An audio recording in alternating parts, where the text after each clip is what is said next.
Storytelling is kind of in my blood. I like craft and things that take time and are difficult to make.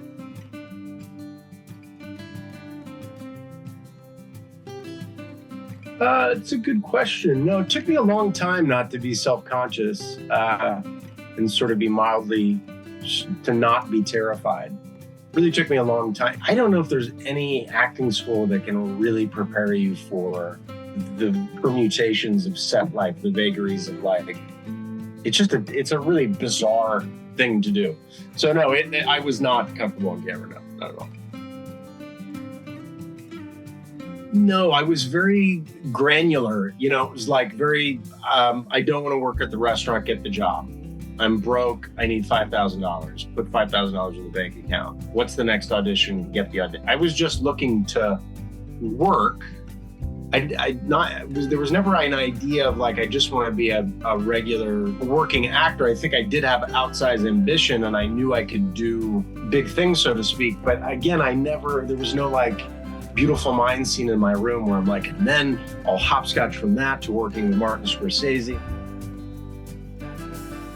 I did a couple commercials before that, but the first, like guest star, I guess would be the first significant thing that I had to do on camera. On the ER soundstage and they built this huge emergency room on this stage where, because they did a lot of walk and talks, when the camera's following characters going in and out.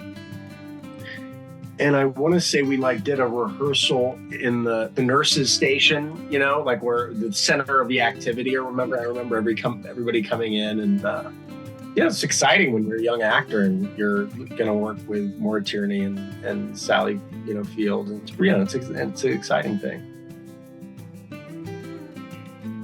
This all started at the beginning of quarantine, 5 years ago, when we were all cooped up and I wasn't doing much of anything except for hanging out at the house with my dogs and taking them on walks. And I was on a walk with my good friend, and my dog ran after a squirrel. And she said, wouldn't that be a great idea? A story about a dog that falls in love with a squirrel. And that was the very basic beginning of that journey. I went home and immediately started writing, and then I couldn't stop writing, and I ended up writing, probably 7 or 8 stories. I am an animal lover and a dog lover. I have 2 dogs, 2 rescue dogs, and Digz, who's a male dog in the story, is modeled after my beautiful lady Wednesday, same coloring, black and white, and that's why I dedicated the book to her. The only reason that I wanted to do it is I don't have kids. I have a dog. I'm in love with my dog. And I do have a deep love for stories, for literature, for books. I grew up being read to, and I have my favorite, books from growing up that my father read to me. And my mother would tell me stories going to bed. Storytelling is kind of in my blood. The first thing that comes to mind, I would say, there was a moment the first day on set for the first Star Trek where, that was my first humongous movie, and we were on a soundstage on Paramount. Again, I come from a Hollywood family, so to be on a soundstage on a Hollywood lot was like everything in some ways that I dreamed about it, and being on the set of the bridge and looking out and definitely having an out-of-body moment or a moment in time where I was like, oh my God. Wow, this is pretty far out. My father, I have a very clear memory of it. When I was growing up, he had his prized 1965 Porsche 365 SC. It was red, black, black canvas top, black interior. And I have these memories of riding in that car with my father. And then as life took its course and he had to sell the car, I remember the pain in my father's eyes of selling it. Ultimately, my sort of obsession is with mid-century European cars, the last century.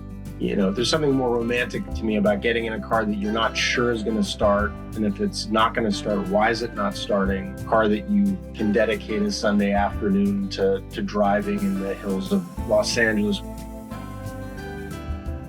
Jay Leno gets far more than I do. I have a great little car collection that I'm still fascinated by, and I'm still madly in love with, and I still have my eyes on a couple things that I think would bring me great joy. But no, I don't have an airplane hangar in Van Nuys. This is a 1965 Airstream trailer that I had done, and that's my front yard. So yeah, I'm in here right now. I mean, I don't know if you look at there's so many. This guy that fabricated this Airstream is he used to be a cameraman on Jimmy Kimmel, and then fell in love with Airstreams and making ceramics. And I actually have a bunch of his ceramics here too. He makes incredible coffee cups and coasters and bowls and stuff. But it's craft. I don't know, like cars are made out of plastic now. This is made out of wood and metal and this beautiful recessed lighting and that beautiful stove and like a pistachio green. I like craft and things that take time and are difficult to make. We live in a time now that's about rapidity. Give me now fast. Give me more now faster. And so I like to surround myself with which are antithetical to that.